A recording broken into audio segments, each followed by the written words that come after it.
I am confident that the Iranian people understand in the same way that each of us in this room does today that the resistance matters, that the resistance will succeed, and that there is a deep, important, and bright future where Iran will rejoin the peaceful nations of the world and rejoin the set of nations that respect basic human dignity and rights. I am counting on it. The entire world witnessed this brutality, and sadly, too many took it for granted and thought that this might well pass, and that if we just gave them enough money or just did enough business with them, perhaps the regime would change. His memory proves that false, and his memory should be consigned to the darkest chapters of human history, alongside Pol Pot and the other horrendous leaders who have taken so many lives. But the flip side is this: you can see the upset, you can see the unrest, you can see the protests, you can see the widespread boycott of the election in March, and then too what happened just in the past few days.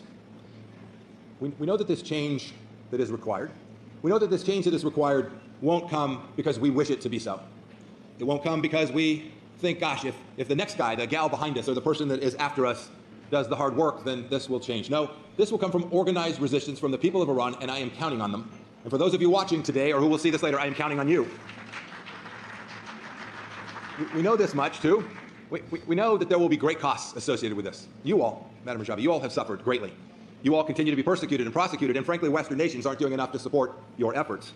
But I'm counting on the courageous men and women, some of whom I've had the chance to meet, who have become a nightmare for the regime.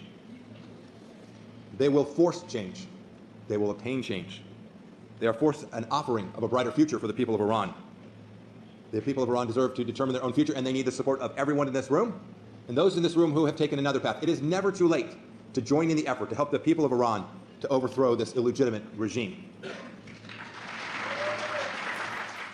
You know, in 1988, I was a young lieutenant patrolling the then East German border.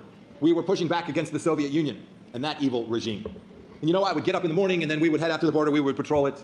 Frankly, as a young 22-year-old Army officer, to drive up and down the East German border in your M1 tank, there's not much of a better gig in the world. There were days when my soldiers would ask me, sir, you know, the regime hasn't changed. And I would remind them that regime change often comes slowly and then all at once. And then in October of 1989, the very fence that was across from me every day, I had departed the country 2 weeks earlier for my final tour there. But 2 weeks later, unsuspectingly, unknowingly, and to the surprise, I believe, of everyone, the regime changed.